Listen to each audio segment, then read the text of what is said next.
பார்த்து கொண்டிருப்பது Armstrong TV.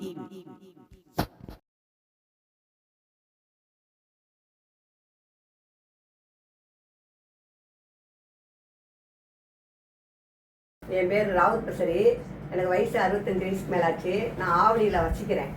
எனக்கு சொந்த வீடு இது வரைக்கும் கிடையாது. அதனால் என் கூட இந்த பையன் வைரவேலுங்கிறவன் எனக்கு என்ன சார் 1 வருஷம் பக்கத்தில் ஒரு வீடு வாங்கி தரேன் அப்படின்னு என்கிட்ட சொன்னான். எங்கே ஓயமார் முட்டுக்காடில். அதனால் அந்த வீடெல்லாம் நாங்கள் போய் பார்த்தோம். பார்த்துட்டு சரி வாங்கி தரேன்னு சொல்லிட்டு டாக்குமெண்ட்லாம் பார்த்து எல்லாம் ரெடி பண்ணணும். ரெடி பண்ணிவிட்டு சரி வீடு நல்லா இருக்கு வாங்கிக்கிறோம் அப்படின்னு சொல்லி சொன்னாங்க. சொன்னப்போ என்ன செஞ்சாங்க, அந்த வீடோட மதிப்பு வந்து 3 கோடி ரூபா. நீங்கள் ஃபஸ்ட்டு ஒரு 1 கோடி ரூபா கொடுங்க, 2 கோடி ரூபாய்க்கு நாங்கள் 2 வருஷம் டைம் தர்றோம். அப்போ அந்த வீட்டை ரிஜிஸ்ட்ரேஷன் பண்ணி அவங்கள்ட்ட கொடுத்துட்றேன், நாங்கள்லாம் யூஎஸ்ஏ போயிடுறோம் அப்படின்னு சொன்னாங்க. சரின்னு சொல்லிவிட்டு நான் என்ன செஞ்சேன், சரி அப்படின்னு சொல்லிட்டு அந்த ஆளை போய் பார்த்தேன். அந்த ஆள் யாருன்னா இவர் தான் வந்து வீட்டு ஓனர் திருமால் முருகன் இவர் பேர் அப்படின்ட்டு வைரவேலுங்கிறவரை கூட்டிகிட்டு வந்தாரு. அப்போ நான் சொன்னேன் வைரவேலுக்கிட்ட கேட்டேன், சார் வைரவேல் யார் சார்னா என் சொத்தெல்லாம் இவன் தான் பார்க்குறான், இவன் தான் எனக்கு செக்ரட்டரியா இருக்காரு அப்படின்னு சொன்னார். சரின்னு சொல்லிட்டு சரி மேடம் நான் என் வீட்டில் போய் கலந்து பணத்தை ரெடி பண்ணுறேன் அப்படின்னு சொல்லிட்டு வந்து ஜெராக்ஸ்லாம் கொடுத்தாங்க. நான் வாங்கிட்டு வந்துட்டேன். வாங்கிட்டு வந்து இவனை பார்க்க சொல்லிட்டு ஈஸியெல்லாம் போட சொல்லி எல்லாம் ரெடி பண்ணாங்க. ரெடி பண்ணிட்டு நான் செஞ்சேன் சரி கரெக்டாக இருக்கேன் அப்படின்னு சொல்லிட்டு நான் என்ன செஞ்சேன், அக்ரிமெண்ட் 20 லட்ச ரூபா கொடுத்து அக்ரிமெண்ட் போட்டோம். அப்போ போடுறப்ப என்ன செஞ்சாங்க, நான் உங்களுக்கு இன்னும் 1 வாரத்தில் வந்து உங்களுக்கு ஒரு அக்ரிமெண்ட் போட்டுத்தரேன், ஒரு 500 ரூபா பத்திரத்தில் 1000 ரூபா பத்திரத்தில் எப்படி போட்டுத்தரேன்னா 3 கோடி ரூபாய்க்கு 1 கோடி ரூபா நான் கொடுத்துறது, 2 கோடி ரூபா 2 வருஷம் கழிச்சு கொடுக்குற மாதிரி ரிஜிஸ்ட்ரேஷன் பண்ணி தரேன்னு சொன்னார். திருப்பி கொஞ்சம் பணம் கேட்டார், எனக்கு உடம்பு சரியில்லை மேடம் அப்படின்னு சொல்லி பொண்ணு யூஎஸ்ல வந்திருக்கு அப்படின்ட்டு ஒரு 6 லட்ச ரூபா கேட்டார். 6 லட்ச ரூபா டெபாசிட் பண்ண சொன்னாரு. 6 லட்ச ரூபா டெபாசிட் மிஷினில் டெபாசிட் பண்ணேன். திருப்பி பணம் கேட்டாங்க, திருப்பி 1 லட்சம் கேட்டேன், 6 லட்சம் கொடுத்தேன். திருப்பி 4 லட்சம் கேட்டாங்க, 4 லட்சம் கொடுத்தேன். திருப்பி பணம் 10 லட்சம் கொடுத்தாங்க. இப்படியே சொல்லி எனக்கு 90 லட்சம் வாங்கிட்டாங்க. நான் சொன்னேன் 90 லட்சம் வாங்கிட்டீங்களே, இது வரைக்கும் எனக்கு ஒரிஜினல் கொடுக்க மாட்டேங்கிறீங்களா சார் அப்படின்னு நான் கேட்டதுக்கு, இல்லை மேடம் நான் டேரெக்டாக அங்கே கொண்டாந்துருக்கேன், அங்கே ரிஜிஸ்ட்ரேஷன் பண்ணி உங்கள் கையில் கொடுத்துட்றேன் அப்படின்னு சொல்லிட்டாங்க. சரின்னு சொல்லிட்டு நானும் அவ்வளோ பணத்தையும் நம்பிட்டான். அப்புறம் திருமால் முருகனை நான் போய் பார்க்கணும் அப்படின்னு சொல்லப்ப நான் சொன்னேன், திருமால் முருகன் இல்லை மேடம் அவங்க அப்பாவுக்கு உடம்பு சரியில்லை, கிருஷ்ணகிரி போயிருக்காரு, நேராக ரெஜிஸ்டர் ஆஃபீஸுக்கு வந்துருவாருன்னு சொன்னாங்க. இதுக்கு இடையில என்ன சொல்லிட்டாங்கன்னா அவங்க அப்பா உடம்பு சரியில்லை அப்படி இப்படின்னு என்கிட்ட நிறைய கதை சொன்னாங்க. நான் ஒரு 2 நாள் கழிச்சு எங்கள் பொண்ணு யாரும் வந்தாங்க எங்கள் வீட்டுக்கு. வந்துட்டு என்ன செஞ்சாங்க, 9ஆம் மாதம் 10ஆம் தேதி அப்போ நான் அவனை கூப்பிட்டு பேசுகிறேன் எங்கள் வீட்டில், எப்போ எனக்கு இடமே வேணாம், நீ எனக்கு பணத்தை கொடுத்துரு, எனக்கு பணத்தை கொடுத்துன்னு சொல்லுவோம். அவன் என்ன செஞ்சான், அவன் ஒரு லாவணியான ஒரு பொண்ணை கூட்டிகிட்டு வந்து என்னை வந்து என்ன செஞ்சால் மிரட்ட ஆரம்பிச்சிட்டான். நீ எப்படி என்னை பணம் கேட்க முடியும், பணம்லாம் தர முடியாது, உன்னால் என்ன செய்ய முடியும் செய்யி, நீயே தனியாக ஒரு நிற்கிற அனாதையாக இருக்கும், உனக்கு யாருமே கிடையாது, உன்னை வெட்டி தூக்கி போட்ட விட ஆள் கிடையாது அப்படின்னு சொல்லி என்னை செதிச்சிருவேன் அப்படின்னு மிரட்டினான். மிரட்டி உடனே பயந்துட்டு உடனே நான் என்ன செஞ்சேன், நேராக T6 போய் கம்ப்ளைண்ட் பண்ணிட்டேன். T6 போய் 16/9 கம்ப்ளைண்ட் பண்ணப்போ என்ன சொன்னாங்க, சரி நாங்கள் வர வச்சு பேசுகிறோம் மேடம் அப்படின்னு சொல்லி எல்லாம் பேசினாங்க. பேசிட்டு அவனை வைரவேலை வர வைக்கிறேன்னு சொல்லிட்டாங்க சார். மறுநாள் 17ஆம் தேதி 9ஆம் மாதம் 25 கூப்பிட்டு வர வச்சாங்க. யாரு, வைரவேலு, அவங்க அம்மா, அவங்க தங்கச்சி, அவங்க திருமால் முருகனை என்கிட்ட சொன்னாங்க. அப்புறம் சொன்னேன் சார் திருமால் முருகனை வரல சார், அவர் பேரில் தானே அக்கௌண்ட்டுக்கு ஃபஸ்ட்டு பணம் 55 லட்சம் அனுப்பிச்சிருக்கேன், அவரை கூப்பிடுங்கன்னு சொன்னோம்னா இந்த ஃபோட்டோ காமிச்சாங்க. இங்கே பாருங்க திருமால் முருகன் சொல்கிறாரு. நான் சொன்னேன் எப்படி சார் திருமால் முருகன் சொல்கிறீங்க, இவர் தான் ஓனர்னு வந்து உட்காந்து பேசினாரு, என்கிட்ட எல்லாம் டாக்குமெண்ட் காமிச்சாரு, இப்போ வந்து திருமால் முருகன் சொல்கிறீங்க அப்படின்னா, இல்லை இவர் சாமியார் ஆகிட்டாரு அப்படி சொன்னால், சாமியாரெல்லாம் எனக்கு என்ன அதை பற்றி பிரச்சனை, என் பணத்தை வாங்கி கொடுங்க, அக்கௌண்ட்டில் போட்ட பணத்தை வாங்கி கொடுங்க, ஃபஸ்ட்டு டிரான்சாக்ஷன் பண்ண சொல்லுங்க, மிச்ச பணத்தை கொடுக்க சொல்லுங்க சார் அப்படின்னு சொல்லுவோம். சரி நான் விசாரிக்கிறேன் அப்படின்னு சொன்னார். சரின்னு மறுநாள் 17ஆம் தேதி வர சொன்னாங்க. 17ஆம் தேதி நான் போனேன். 17ஆம் தேதி கூப்பிட்டு விசாரிச்சு பண்ண சார் நாங்கள் பார்த்துக்கோ மாட்டேன், நாங்கள் சார் தயவுசெய்து எனக்கு பணம் வாங்கி கொடுங்க சார், எங்கள் பசங்க யாரும் என்னை விட்டுட்டு போயிட்டாங்க, நான் அனாதையாக நிற்கிறேன்னு பார்த்துக்கிறேன்னு சொல்லிட்டாங்க. அப்புறம் 2 நாள் கழிச்சு எனக்கு ஒரு ஃபோன் நம்பர் கொடுத்து நான் பேச சொன்னாங்க. நான் ஃபோன் பண்ணி பேசுறதுக்கு அவனை அரெஸ்ட் பண்ணிட்டோம் அப்படி இப்படின்னாங்க. சரி நான் போட்டுக்கு ஆச்சு ரொம்ப கஷ்டப்பட்டேன். திருப்பி அவனை சிசிபிக்கு போயிட்டேன். அவங்க சிசிபிக்கு போயிடுச்சுன்னு சொல்லுவோம். சிசிபி கமிஷனர் போய் பார்த்தேன், அந்த மேடத்தை பார்த்தேன், எல்லாரையும் பார்த்து டிசம்பர் மாதம் கம்ப்ளைண்ட் கொடுக்குறேன்.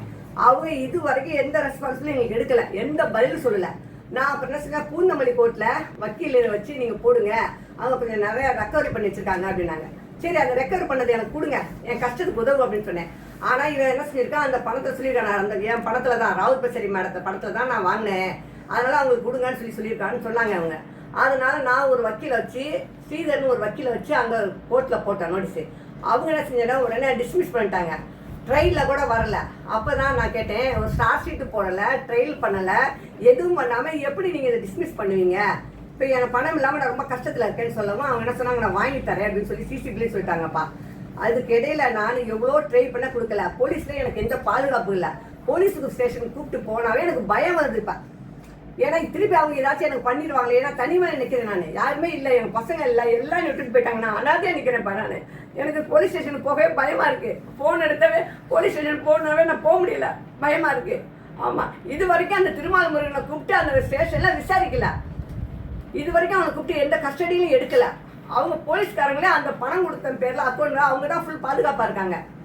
அதனால தான் நான் பயந்துட்டு என் நண்பர் மூலியமாக வந்து இப்போ இவங்ககிட்ட இந்த தம்பிகிட்ட அந்த குடும்பத்தில் வந்துட்டேன் நான். இப்போ எனக்கு நீதி கிடைக்கணும், எனக்கு என் பணம் வாங்கி தரணும், 90 லட்சத்தை வாங்கி தரணும். இவனே என்ன செஞ்சிருக்கான், போலீஸ்காரங்கள்ட்ட வாக்குமூலம் கொடுத்துருக்கான், 87.5 லட்சம் அந்த அம்மாட்ட வாங்கிட்டேன், நான் வாங்கினது உண்மைதான் அப்படின்ட்டு. அதே ஸ்டேஷன்லாம் இவன் என்ன செஞ்சா எல்லாரும் முன்னாடி மிமிக்ரி பண்ணி காமிக்கிறான். அப்போ இந்த ஸ்டேஷன் வந்து அவங்களுக்கு தான் சப்போர்ட் பண்ணுது. ஒரு மிமிக்ரி பண்ணி காமிக்கிறேன் ஒரு சீட்டிங் பையன், அவனுக்கு வந்து ஸ்டேஷன் ஃபுல் சப்போர்ட் பண்ணுது. நான் 65 வயசு சீனியரு, தனியாக நின்று நான் எப்படி வந்தேன்னு எனக்கு தெரியும், அனாதையா போய் நிற்கிறேன் நான், எனக்கு சப்போர்ட் பண்ணல. அதனால நான் போலீஸ் காவல் நிலையத்து எந்த காவல் நிலையத்திலும் நம்பலப்பா, நீங்கள் நம்புற மாதிரி இல்லை, எனக்கு பயம் வந்துச்சுப்பா. அதனால நான் இவங்ககிட்ட நம்பி வந்துட்டேன். இந்த குடும்பம் எனக்கு காப்பாற்ற சொல்லியிருக்கேன் நான், என்னை காப்பாற்றணும், என் பணம் பூரா வாங்கி தரணும், அவனுக்கு சரியான தண்டனை வாங்கி கொடுக்கணும். அதுதான் என்னோட உங்க வேண்டுகோள், கடைசி கெஞ்சி கேட்கிறேன், எனக்கு காப்பாத்துங்க.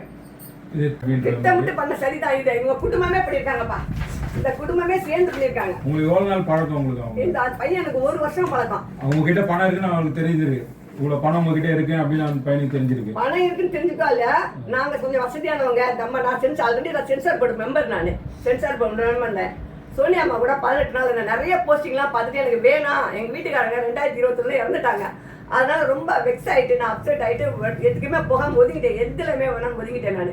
ஒதுங்கின பின்னாடி தான் எனக்கு பிஜேபியில் ஒரு ஃப்ரெண்டு இருந்தான், ராஜேந்திரன். அவன் என்ன பண்ணாந்து நீ தனியாக இருக்க, ஏதாச்சும் ஒன்றும் அவசரம்னா அந்த பையன் நான் உனக்கு ஹெல்ப் பண்ணுவாமான்னு சொல்லி நம்பி விட்டதுக்கு இன்னும் எனக்கு ஒரே ஒரு கடவுள் என்ன பெரிய பிளஸிங் பண்ண, என்னை கொலை பண்ணாமல் இருந்தான். இதுதான் ஒரு மிச்சம். ஆனால் இதே நான் ஸ்டேஷனுக்கு போயிருந்தேன், ஸ்டேஷன் எனக்கு வச்சு செஞ்சுருக்கோம், என்னை தூக்கி கூட உள்ளே போட்டிருக்கோம். ஏன்னா இந்த ஸ்டேஷனை நான் நம்பலை இது வரைக்கும். நான் போய் நின்று அழுகிறேன், இந்த ஸ்டேஷனுக்கு கண்டுக்கவே இல்லை, என்னை ஒரு நாய் மாதிரி தான் விரட்டுறாங்க. இது ஸ்டேஷன் மக்களுக்காக இருக்கா, யாருக்காக இருக்கு, அதை நீங்க தான் கேட்கணும், நீங்க தான் எனக்கு நீதி வாங்கி தரணும், எனக்கு அவ்வளவுதான் தெரியும். அவரோட பின்புலம் என்னம்மா? சப்போர்ட் இருக்கு, அவரோட பின்புலம் என்ன? அவன் சாதாரண ஒரு ரியல் எஸ்டேட் பண்ணிட்டு இருக்கான். ரியல் எஸ்டேட் பண்ணிட்டு ஏதோ ஆளை வச்சு செஞ்சு ஏதோ பிசினஸ், அவங்க லேடிஸ் பிசினஸ் என்ன நிறைய பில்டிங்ல பண்ணிட்டு இருக்கான். இல்லீகல் பண்ற ஆளு லீகல் பண்ணி எத்தனைக்கு இது போலீஸ் தான் சப்போர்ட். இப்போ கூட என்ன சொன்னாங்க, என் ஃப்ரெண்ட் ஒருத்தர் பேசிட்டு பேசுறாரு, இவர் வந்து ஒரு விஜய் கட்சியில் சேர்ந்துட்டான், ஒரு பார்ட்னர் கார்டு எடுத்துட்டான், கல்யாணம் பண்ணிட்டான், கொடி போட்டு அழிஞ்சிட்டு இருக்கான் அப்படி இப்படி நான் சொன்னேன். நான் எனக்கு தெரியாதுப்பா, எனக்கு யாரில் 1000 பேர் சொல்லுவாங்க, எனக்கு தேவையில்லை. நான் காவல் நிலையம் போனேன், காவல் நிலையம் மேலே எனக்கு நம்பிக்கை இல்லை. இதோடு இன்னொரு நம்பிக்கை இல்லைன்னா என் மேலே எனக்கு உயிருக்கு பயமா இருக்குப்பா. காவல் நிலையம் போனால் எனக்கே இந்த பாதுகாப்பு இல்லை. ஏன்னா போனால் மேடம் அங்கே போங்க, இங்கே போங்க, இங்கே போங்க, நாங்கள் நாய் மாதிரி விரட்டுறாங்க இடையே. எனக்கு நாளைக்கு சப்போஸ் நான் வயசான காலத்தில் எனக்கு தூக்கிப்பட்டு உள்ளே போய் உட்கார நான் என்ன செய்ய முடியும்? நான் அனாதை தானே போக முடியும். அதனால நான் காவல் நிலையத்தில் நம்பலை, நான் எல்லா காவல் நிலையத்தை பார்த்துருக்கேன். எனக்கு நம்பிக்கையே கிடையாதுப்பா. எனக்கு பாதுகாப்பு வேணும், என் பணம் வேணும். அவன் என்னை ஏமாத்தினவன தண்டிக்கணும். இது யாருக்கு இந்த மாதிரி வரக்கூடாது, சரிங்களா? எனக்கு அதனால தான் இந்த குடும்பத்தை நம்பி வந்துட்டேன். எனக்கு இப்போ நீங்க தான் உதவி செய்யணும். இந்த சட்ட போராட்டம் போயிட்டு இருக்கு, ஒரு 1.5 வருஷமா போயிட்டு இருக்கு. 1.5 வருஷமா போயிட்டு இருக்கு. பணம் கொடுத்த 55 லட்சம் கொடுத்தேன், அக்ரிமெண்ட் போட்டேன். அதுக்கு என்ன சொல்றாங்க தெரியுமா, நீ அக்ரிமெண்ட் போட்டா செல்லாது, இந்த பணம் கொடுத்தது செல்லாது. அப்புறம் எதுக்கு கவர்மெண்ட் அரசு முத்திரெல்லாம் வைக்குது? அரசு முத்திரை எதுக்கு வைக்குது? சீல் அப்புறம் டம் வைக்குன்னு சொல்லி அந்த தம்பெல்லாம் வேலைன்னா எதுக்கு கவர்மெண்ட் கேன்சல் பண்ண வேண்டியதானே? இதெல்லாம் எதுக்கு வைக்குது? அது மட்டும் இல்லாம அக்கௌண்ட் பணம் போனா அக்கௌண்ட் திருப்பி ரிட்டர்ன் பண்ணும்ல, ரிட்டர்ன் பண்ணல, கேட்டா பண்ணும் வரும். ஒருத்தர் சொல்றாரு, சிசிபில பேர் சொல்ல விரும்பல, சொல்றாரு, நீ போலீஸா நான் போலீஸா, நீ ஆபீசரா நான் ஆபீசரான்னு கேட்கிறாரு. நான் கேட்டேன், நீ உங்க சீட்ல உட்காந்தா நான் தான் ஆபீசரு, நான் அங்க இருந்தா நான் கஸ்டர் அப்படி சொல்லவும் அப்புறம் பேசாமட்டாரு. அதுதான்ப்பா எனக்கு இப்ப காவல் நிலையத்துல எந்த இதுலயும் நம்பிக்கை கிடையாது. எனக்கு நல்லா தெரியும், நான் 20 வருஷமா சர்வீஸ் 30 வருஷம் பண்ணிட்டு வந்தவன். எனக்கு அப்ப இருந்த காவல் நிலையம் வரை இப்ப நான் காவல் நிலையத்தை அதோ ஒரே சொன்னேன், காவல் நிலையத்துக்கு போனா எனக்கு உயிருக்கு பாதுகாப்பு இல்லை, எனக்கு எது வேணாலும் நடக்கலாம், நீ உட்காருமா உள்ள போமா அப்படின்னு சொல்லிட்டு அவங்க டக்குன்னு ஒரு ஃபைல் எடுத்து மெமோ எடுத்து எஃப்ஐஆர் போட்டாங்கன்னு என்ன செய்ய முடியும்? எங்க பசங்களுக்கு தெரியாது, நான் அனாதை தான் உள்ள போய் சாவேன், அப்ப தூக்க மாட்டேங்கிறேன் தானே. அதனால நான் காவல் நிலையம் நம்பலப்பா, இவங்களை நம்பி வந்துட்டேன். இந்த குடும்பத்தை எனக்கு பாதுகாப்பு வேணும் மட்டும் இல்லை, என்னோட பணம் திருப்பி வரணும், என்னை ஏமாத்தினவன் செஞ்சவன தண்டிக்கணும் நீங்க. ஆமா, அதுக்காக இவங்களை நம்பி வந்திருக்கேன். நீங்க எல்லாம் எனக்கு ஹெல்ப் பண்ணுங்க, உங்களை நன்றி எடுத்து கும்பிட்டுக்கிறேன். யாருக்கும் வணக்கம்ப்பா, என் பேர் ராவ் பசரி, எனக்கு வயசு 65 வயசுக்கு மேலே ஆயிடுச்சு. நான் ஆவடியில் வசிச்சுட்டு இருக்கேன். ஆமாம், இப்போ நான் வந்து எங்கள் வீட்டுக்காரங்க 2021 இறந்துட்டாங்க. அந்த ஸ்மைல் அட்டாக் ஆகிடுச்சு இறந்துட்டாங்க. அதனால் அவங்க கொஞ்சம் பணம் வந்துச்சு. அந்த பணம் என்னோட நகையெல்லாம் விற்றுட்டு எங்கள் பசங்க எல்லோரும் என்னை விட்டுட்டு போயிட்டாங்க. அதனால் எனக்கு ஜீவாதாரம் வேணும்னு சொல்லிட்டு நான் ஒரு இடம் வாங்கலாம் அப்படின்னு நினச்சேன். அப்போ இந்த பாலச்சந்திரர், இந்த ஆள் பாலச்சந்திரர் எங்களுக்கு நண்பர் மாதிரி இப்போ 10 வருஷமாக இருந்தார். எங்கள் குடும்ப நண்பர் மாதிரி 10 வருஷமாக இருந்தார். இவர் பேர் பாலச்சந்திரன். அப்போ அவர் என்ன சொன்னார், நான் ஒரு கம்பெனி கட்டி வச்சுருக்கேன் வேல்டெக்கில், அதை நீங்கள் வாங்கிக்கோங்க மேடம், மாதம் 20,000 சம்பளம் வரும் அப்படின்னு சொன்னார். எவ்வளோ சார் அப்படின்னு, ஒரு 45 லட்சம் கொடுத்துருங்க அப்படின்னு சொன்னார். அப்புறம் எங்கள் சாரோட இன்சூரன்ஸ் பணம், என்னோட நகை, அவங்க நகை எல்லாம் விற்றுக்கிட்டு எங்கள் பசங்கள்ட்ட கொஞ்சம் நகை, தம்பிகிட்டலாம் நகையை வாங்கி பணத்தை கொடுத்து அவர்கிட்ட கொடுத்துட்டேன். ஒரு வருஷத்தில் இடையில கொஞ்சமாக கொடுத்துட்டேன். கொடுத்துட்டு என்ன செஞ்சார், போன ஜனவரி மாதம் 25ஆம் தேதி உங்களுக்கு ரிஜிஸ்ட்ரேஷன் பண்ணி தரேன் அப்படின்னு சொல்லிட்டு 55,000க்கு பத்திரம் வாங்கணும். 1.5 லட்சம் ரிஜிஸ்ட்ரேஷனில் கட்டணும், 2.5 லட்சம் செலவாச்சு. எனக்கு கடைசி வரைக்கும் ரிஜிஸ்ட்ரேஷனே பண்ணித்தரல. ஒரு 6 மாதம், ஒரு வருஷமா ஜூலை மாதம் வரைக்கும் இழுத்துக்கிட்டே கிடந்தாரு. அப்புறம் என்ன சொன்னார், இல்லை மேடம் என் பையனுக்கு கல்யாணம் வச்சுருக்கேன், கல்யாணம் முடிஞ்ச விட கட்டாயம் பண்ணி தரேன்னு சொன்னார்.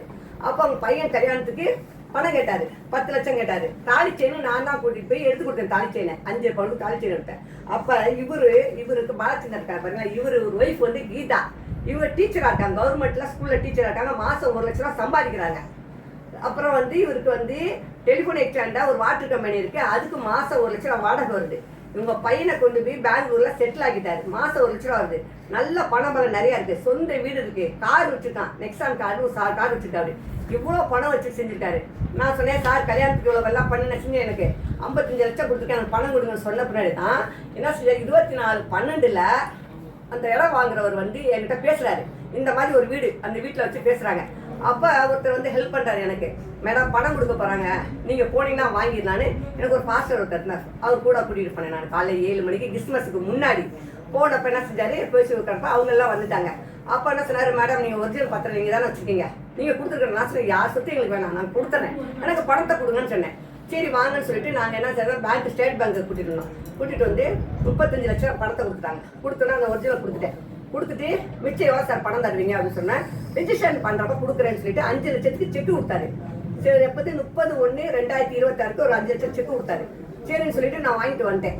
ஒரு 4-5 மாதம் அப்படியே ஒரு மாதம் தள்ளிட்டே போச்சு. என்ன சார் இன்னும் முடிக்கலான்னு சொல்லிட்டு அவர் என்ன செஞ்சாரு, ஒருத்தர் ஃபோன் பண்ணுற மாதிரி ஸ்ரீலங்காவுக்கு போயிருக்காரு, அங்கே போயிருக்காரு இப்படியே சொன்னார். நான் சொன்னேன், இப்போ உங்களை மாதிரி சொன்ன ஒரு ஆள்கிட்ட கேட்டப்ப என்ன சொன்னார், மேடம் அது ரிஜிஸ்ட்ரேஷன் முடிஞ்சிச்சு, பொங்கல் கழிச்சு 2 நாளே ரிஜிஸ்டர் முடிஞ்சிச்சு, அதனால பணத்தை வாங்கிட்டு போயிட்டான் மேடம்னாரு. அப்போ இவர்கிட்ட என்ன கேட்டேன், சார் என்ன சார் இப்படி என் கூட இருந்து ஏமாத்திட்டீங்க, எனக்கு பணம் இப்போ வேணும் சார், ரொம்ப கஷ்டத்தில் இருக்கேன்னு கேட்கப்ப எங்கள் பொண்ணு எனக்கு கண் ஆப்ரேஷனுக்கு வரலை, கை உடஞ்சிச்சு வரல, 3 நாள் லீவ் போட்டுட்டு 27ஆம் தேதி பிப்ரவரி மாதம் 2027 என்னை பார்க்க வந்தாங்க. காலையில் வந்தவுடனே அவங்களுக்கு மெசேஜ் கொடுத்தா, இந்த மாதிரி அங்கிள் நீங்கள் வாங்க நான் வந்துட்டேன்னு. அவர் வந்தார். அப்புறம் வந்து எங்கள் பொண்ணுகிட்ட பேசினா, சார் அம்மாவுக்கு பணம் கொடுங்க, உங்கள் அம்மா வந்து எவ்வளோ ஹெல்ப் பண்ணியிருக்காங்க உங்களுக்கு, பெரிய பையன் இறந்து போயிட்டு அவங்க நிறைய பண்ணாங்க, இப்போ பணம் கொடுக்க சொல்றதுக்கு எங்கள் பொண்ணை போட்டு அவங்க ஹஸ்பண்டுக்கு பேசிட்டு இருந்தா ஃபோனில், அப்படியே ஃபோனை பிடிச்சி இழுத்து எங்கள் ஃபோனை உடச்சிட்டு ஃபோனை பிடிச்சி தர எங்களுக்கு தள்ளி விட்டுட்டு நீ யார் நீ கேட்கறது பணத்தை, நீ கேட்கக்கூடாது அப்படின்னு சொல்லிட்டான். சார் நீங்கள் வீட்டுக்கு வந்து அத்துமீறி செய்தீங்க சார், தப்பு சார், இது ரொம்ப பிரச்சனை அப்படின்னு சொல்லுவோம். என்னை கீழே பிடிச்சி தள்ளி 2 முட்டியில் அடிபடுச்சு. இதெல்லாம் செஞ்சாங்க. கத்தவும் என்ன செஞ்சாரு, பயந்துட்டு குடு கீழே ஓடிப்பிட்டாரு. அதுக்குள்ளேயே பக்கத்தில் எல்லாரும் வந்துட்டு சார் நீங்கள் செய்கிற தப்பு, பணத்தை கொடுங்க, எழுதி கொடுங்க அப்படின்னு சொல்லி கேட்கவும் என்ன செஞ்சாரு, நான் உடனே ஸ்டேஷனுக்கு போகலாம் அப்படின்னு சொல்லிட்டு உடனே 100க்கு அடித்தோம். 100க்கு அடிக்கிறதுக்குள்ளேயும் நான் போயிட்டேன். எங்கள் பாப்பாவை அடித்து பாப்பாட்டு தான் 100ல் வந்து பேசிட்டு போயிருக்காங்க. சரி நான் செஞ்சு கொடுத்துற மாட்டேன்ட்டாங்க. நான் நேராக ஸ்டேஷனில் போய் கம்ப்ளைண்ட் பண்ண போயிட்டேன். அதுக்குள்ளே எங்கள் பொண்ணை காரில் கடத்திட்டு போய் தரன்னு இழுத்துட்டு போகிறேன். அந்த வீடியோ காமிக்க உங்களுக்கு கொடுத்துட்டேன் கிட்டேன். தர கத்துறா, ஐயோ என்னை விட்டுருங்க கத்துறா. அதான் தரன்னு தெருவில் அத்தனையுமே சொல்கிறாங்க, சார் அவங்களை விட்டுருங்க அவங்க ஏதாச்சும் ஆயிடும் சார், அவங்களுக்கு காப்பாற்றுங்க சார் அப்படின்னு சொல்லுவோம். எங்கள் பாப்பாவை கதவை தோற தப்புன்னு தள்ளிட்டு போயிட்டாரு. தள்ளி விட்டுட்டு போயிட்டாரு. அப்புறம் திருப்பி போட்டு பின்னாடி வந்தாரு. நான் என்ன செஞ்சேன், இந்த பக்கம் போனேன். இந்த பக்கம் ஒரு போலீஸ்கார வீடு இருக்கு, அந்த பக்கத்தில் கேமரா எல்லாம் வீடியோ இருக்கு. அப்போ நான் என்ன செஞ்சேன், ஒரு கதவை தட்டிகிட்டே இருக்கேன், சார் தொடங்க எங்கள் பொண்ணை விடுன்னு சொல்லுவோம். அந்தால் போயிட்டான். அந்த ரெக்கார்டு அவங்க வீட்டில் போய் கேட்டேன். அவர் என்ன சொல்லிட்டாரு, மேடம் நாங்கள் கொடுக்கக்கூடாது டைரெக்டாக, நான் ஸ்டேஷன் தான் கொடுக்கணும் சொல்லி ஸ்டேஷன் கொடுத்துட்டாங்கப்பா. நான் என்ன செஞ்சேன், அந்த 27ஆம் தேதி பிப்ரவரி மாதம் நைட்டு 6 மணிக்கு போகிறோம், D6 போலீஸ் ஸ்டேஷனுக்கு போகிறோம்.